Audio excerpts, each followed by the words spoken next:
राधे राधे आप सभी को। आप सभी का स्वागत है आज इस क्लास में। तो हम हिंदी साहित्य का दूसरा इतिहास देख रहे थे बच्चन सिंह का, जिसमें हमने कबीर को पिछले वीडियो में देखा था। निर्गुण काव्य धारा देख रहे थे, उसमें संत काव्य में कबीर को देखा था। तो कबीर को हमने कंप्लीट कर लिया था।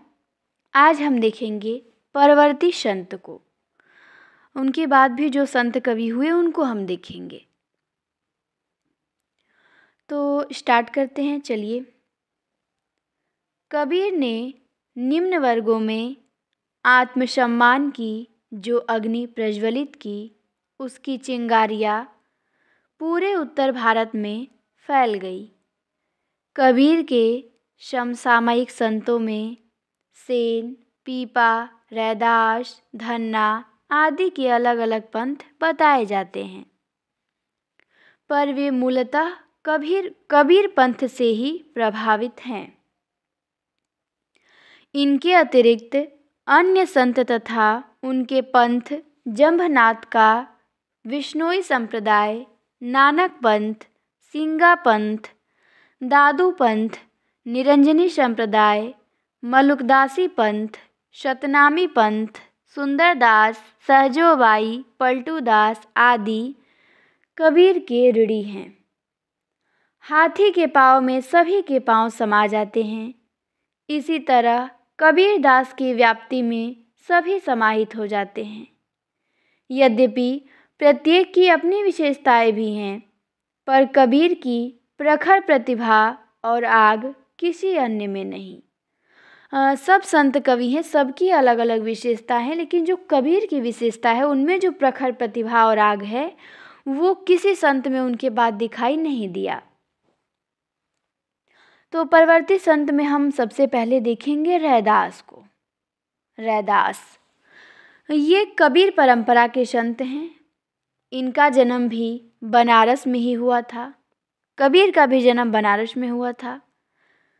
इनका जन्म कबीर की जन्मभूमि लहरतारा से दक्षिण मड़ुआडीह में हुआ था। तो रैदास का जन्म कहाँ हुआ था?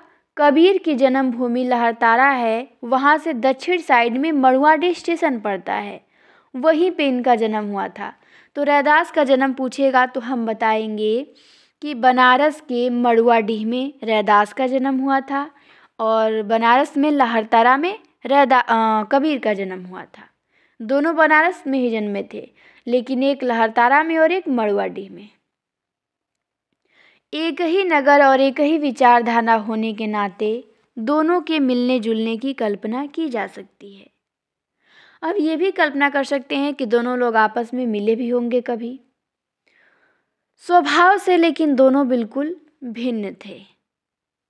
कबीर में ओज, अखंडता और प्रखरता थी, तो रैदास में शांति, संयम और विनम्रता। कबीर में जुलाहा जैसी निम्न जाति में पैदा होने के कारण कोई ग्रंथि नहीं थी। वे अपने को ब्राह्मण या शेख से छोटा नहीं समझते थे।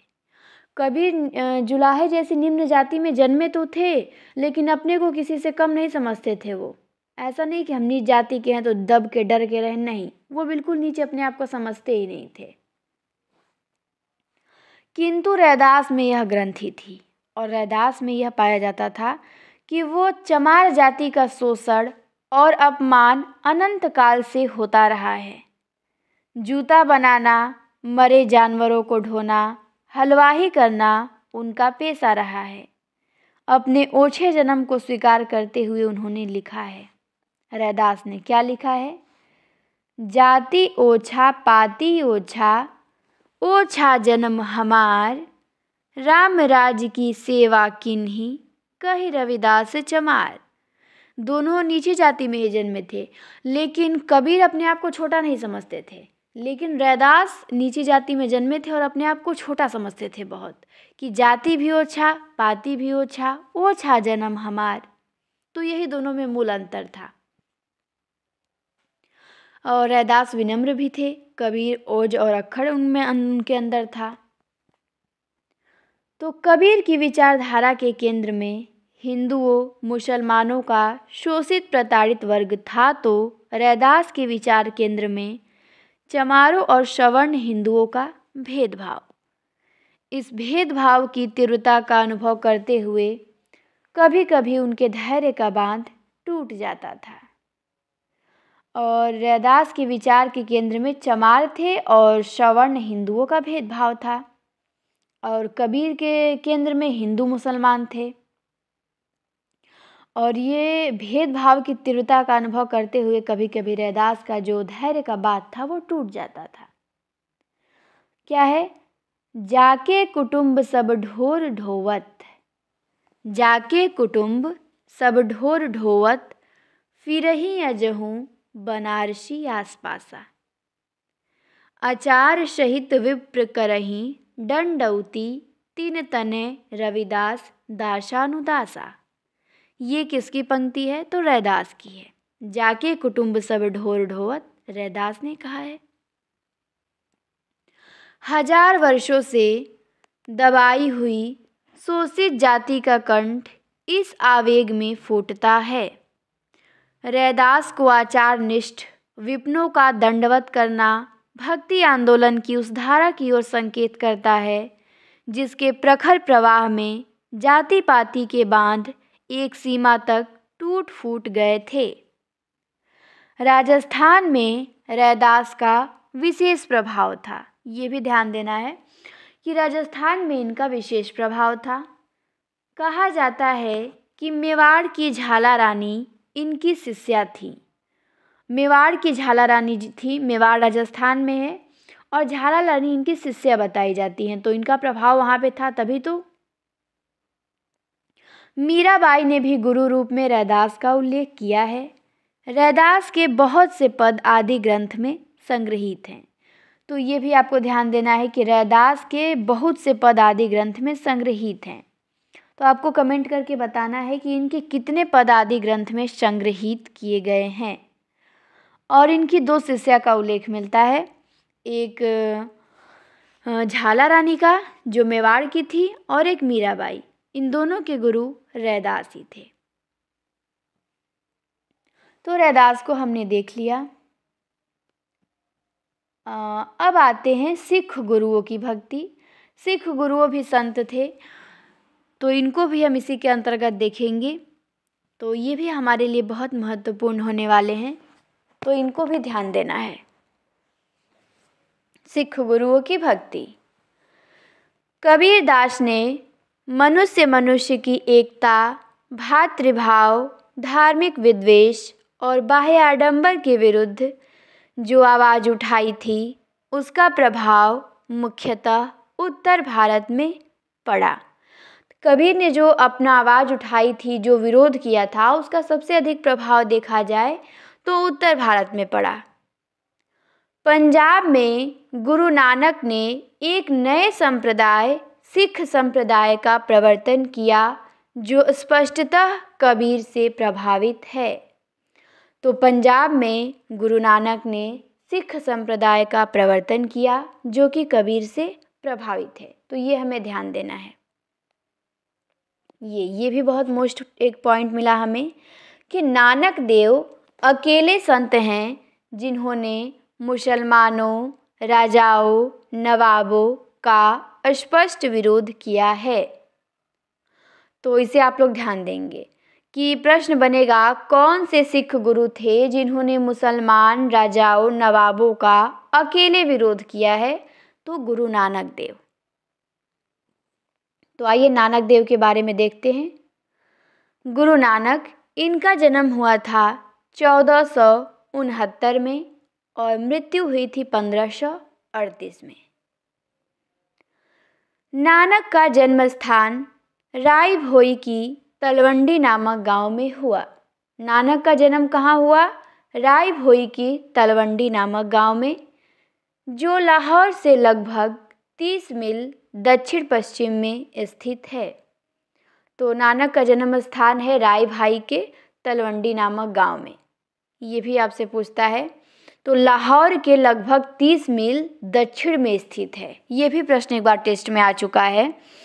कि जो नानक का जन्म स्थान है वो लाहौर से किस दिशा में है। तो लाहौर से 30 मील दक्षिण पश्चिम में स्थित है ये, अब पाकिस्तान में हो गया है। बाद में इसे नानकाना कहा जाने लगा। तो नानक का जन्म स्थान हुआ था राय भाई के तलवंडी नामक गांव में। बाद में इसे ननकाना कहा जाने लगा। क्यों? क्योंकि बहुत प्रसिद्ध वहाँ के संत नानक देव जन्म ले लिए थे, तो उन्हीं के नाम से वो प्रसिद्ध हो गया नानकाना। इतिहास में अब इसे पाकिस्तान के हवाले कर दिया है और ये अब पाकिस्तान में आता है। राय भाई की तलवंडी कहाँ पे आता है? तो पाकिस्तान में। प्रत्येक वर्ष श्रद्धालु सिख ननकाना की यात्रा करने जाते हैं और प्रत्येक वर्ष जो श्रद्धालु सिख हैं वो ननकाना की यात्रा पर जाते हैं। नानक में भगवत भक्ति के अंकुर लड़कपन में ही फूट पड़े थे। वे पास के जंगलों में जाकर चिंतन मनन किया करते थे। एक मोदी खाने में नौकरी भी की। भक्ति में खोए रहने के कारण उन्होंने किसी को अधिक आटा तौल दिया, फलतः नौकरी से निकाल दिए गए।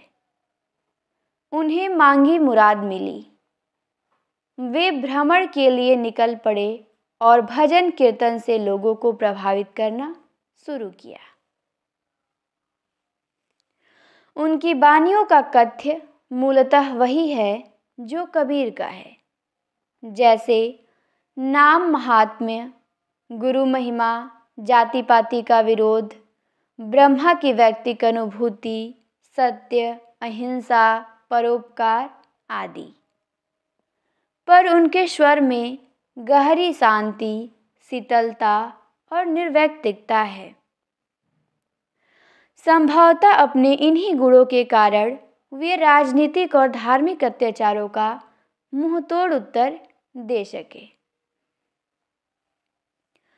कबीर और रैदास से उनकी वर्गीय स्थिति भिन्न थी। वे न विधर्मी जुलाहे थे और न अछूत चमार। ये नीच जाति में नहीं जन्मे थे, तो इनकी जो वर्गीय स्थिति थी वो कबीर और रैदास से अलग थी। ये खत्री परिवार में पैदा हुए थे।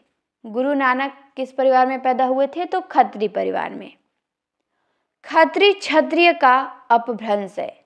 खत्री क्षत्रिय का अपभ्रंश है। बनियों का पेशा अपना लेने के कारण खत्री लोग बनिया कहे जाने लगे। नानक ने महसूस किया कि केवल वाणी द्वारा अभिव्यक्त विचारों से काम चलने वाला नहीं है। अतः उन्होंने एक धार्मिक संगठन खड़ा किया और अपना उत्तराधिकारी भी नियुक्त किया। नानक पहले संत हैं जिन्होंने विदेशी आक्रमणकारियों के विरुद्ध आवाज़ उठाई। ये भी महत्वपूर्ण है कि कौन पहला संत है जिसने विदेशी आक्रमणकारियों के विरुद्ध आवाज़ उठाई? तो गुरु नानक हैं। ये पहले संत हैं जो विदेशी आक्रमणकारियों के विरुद्ध आवाज़ उठाए थे। इनकी पंक्ति देख लेते हैं। इनकी पंक्ति क्या है? तो इनकी पंक्ति में है,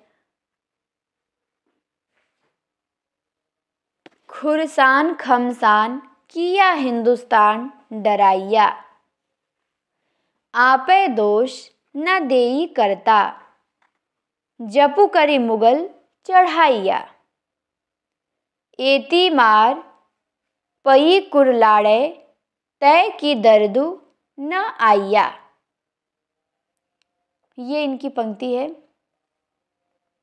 भगवान को विदेशी आक्रमणकारियों, विशेषतः मुसलमान नवाबों और बादशाहों के अत्याचारों का दर्द महसूस हुआ या नहीं, ये कोई नहीं जानता, पर गुरु नानक को हुआ।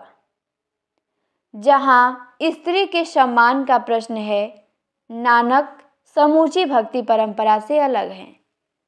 शायद ही कोई संत या सगुणोपासक महात्मा रहा हो जिसने स्त्री की निंदा न की हो, पर नानक कहते हैं, और मतलब कि सगुण भी किए हैं स्त्री की निंदा और निर्गुण भी करते हैं, लेकिन नानक ने स्त्री की निंदा बिल्कुल नहीं किया है। इन्होंने कहा है, कि जिनसिर सोहर पटिया मांगी पाई संधूर, ते सिर काती मुनि अही गल बिचिया पे धूर। अर्थात जिसकी केस राशि की मांग के बीच सिंदूर सजाया जाता है उसी का केस काट दिया जाता है। तो जिन सिर सोहन पटिया मांगी पाई संधूर, ये पंक्ति गुरु नानक की है, मोस्ट है।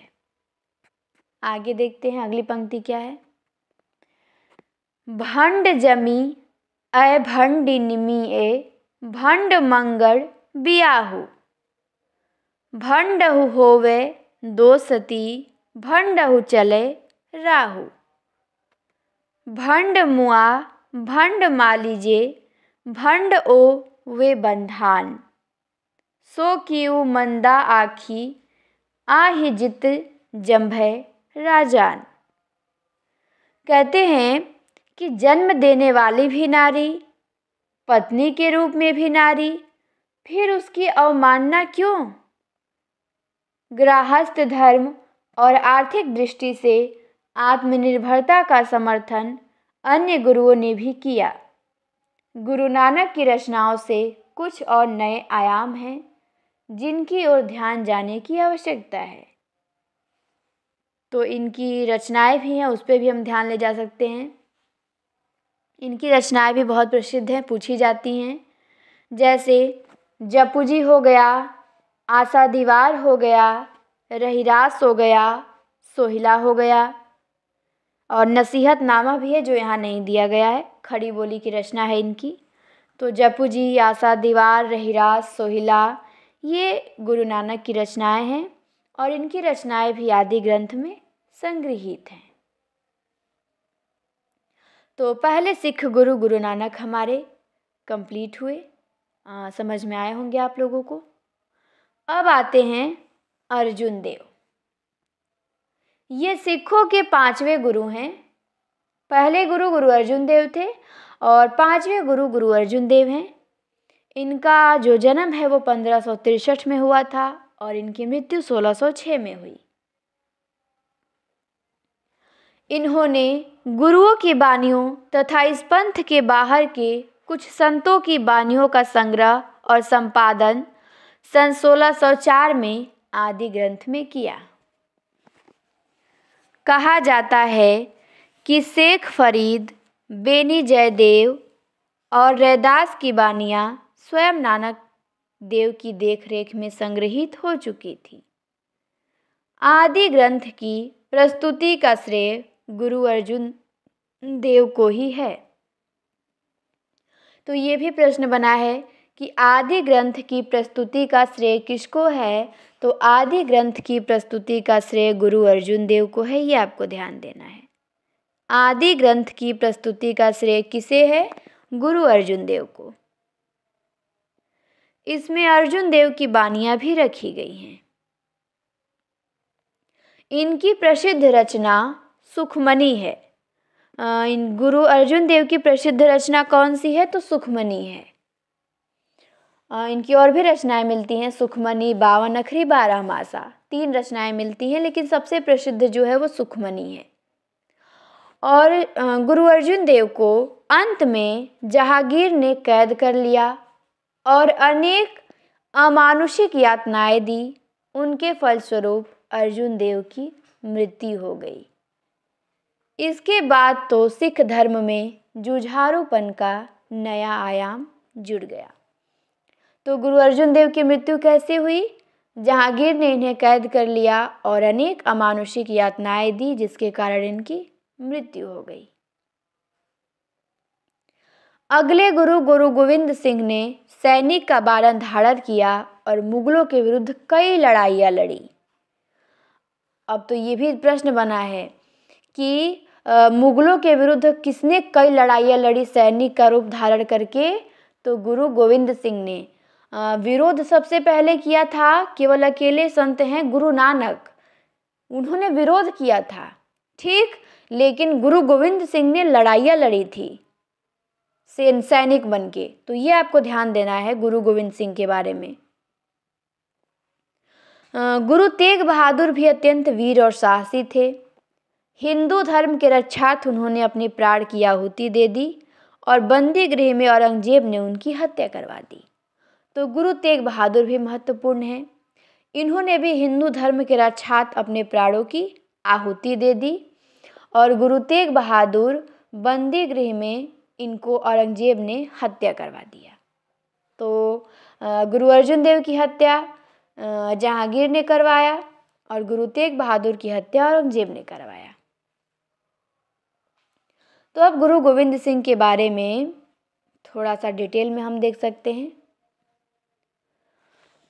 गुरु गोविंद सिंह सिखों के 10वें गुरु थे। इनका जन्म होता है 1644 में और मृत्यु होती है 1718 में।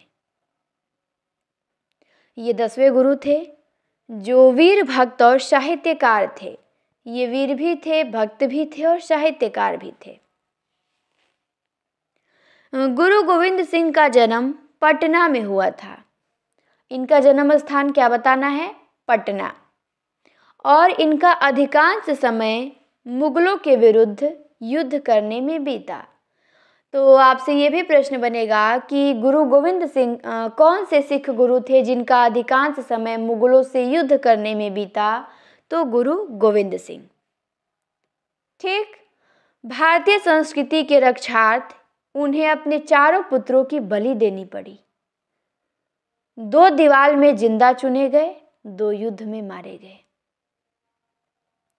स्वयं इनकी मृत्यु एक पठान द्वारा छुरा भोंकने पर हुई। अनेक हादसों के बाद उन्होंने अपने संगठन को सैनिक शिविर का रूप दिया और खालसा पंथ की स्थापना की। तो ये प्रश्न बहुत ही महत्वपूर्ण है। खालसा पंथ की स्थापना किसने की?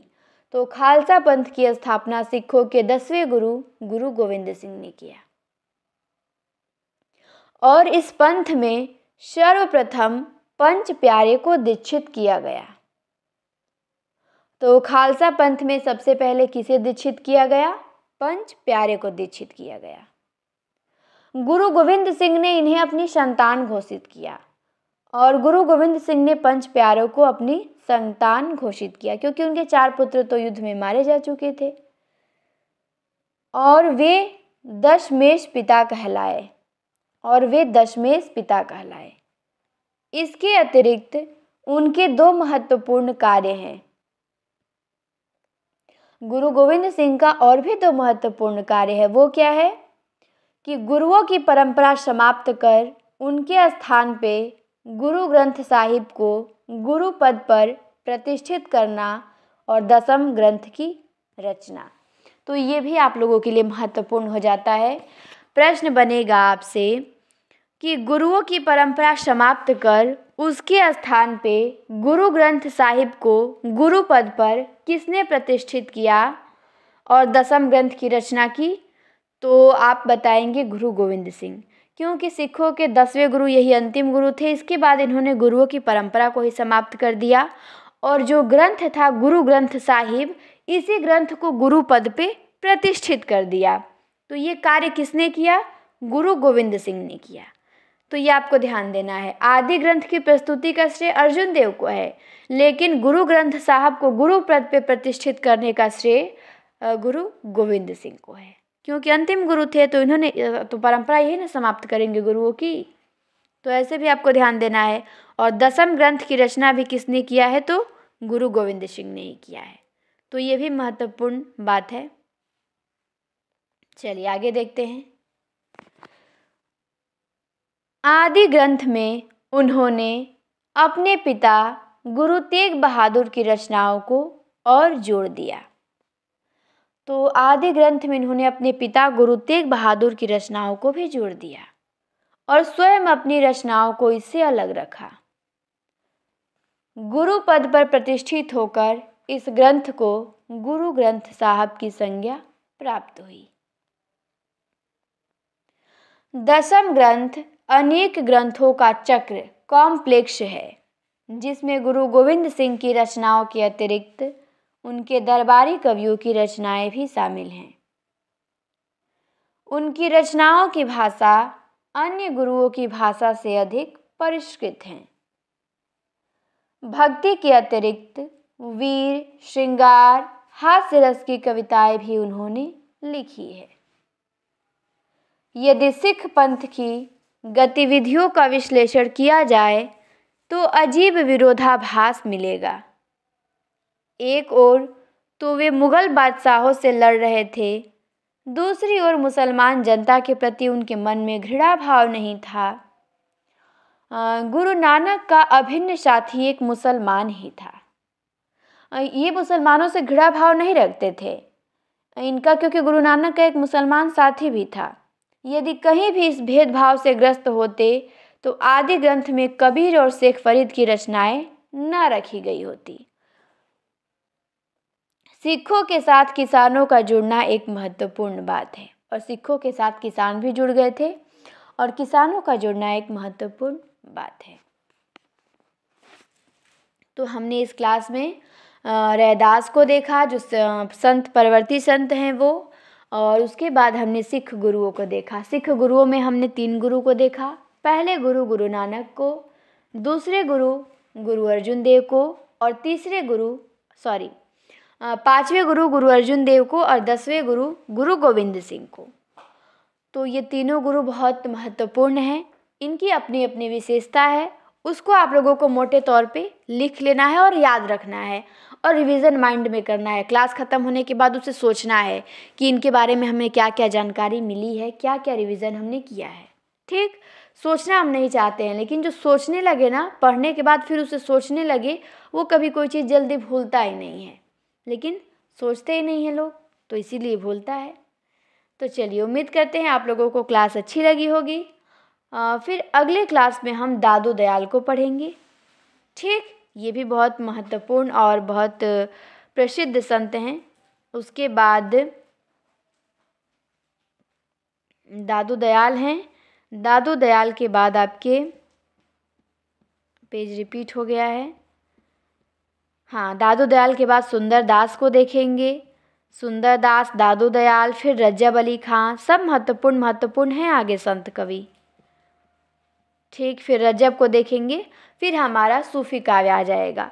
तो और एक क्लास होगी हमारी, एक क्लास होगी दादू दयाल, सुंदर दास और रज्जब। तो हमारा संत काव्य पूरा कंप्लीट हो जाएगा, फिर हम लोग सूफी काव्य पे आ जाएंगे। तो चलिए, आज की क्लास में इतना ही। आप सभी को क्लास देखने के लिए धन्यवाद। फिर मिलते हैं अगली क्लास में।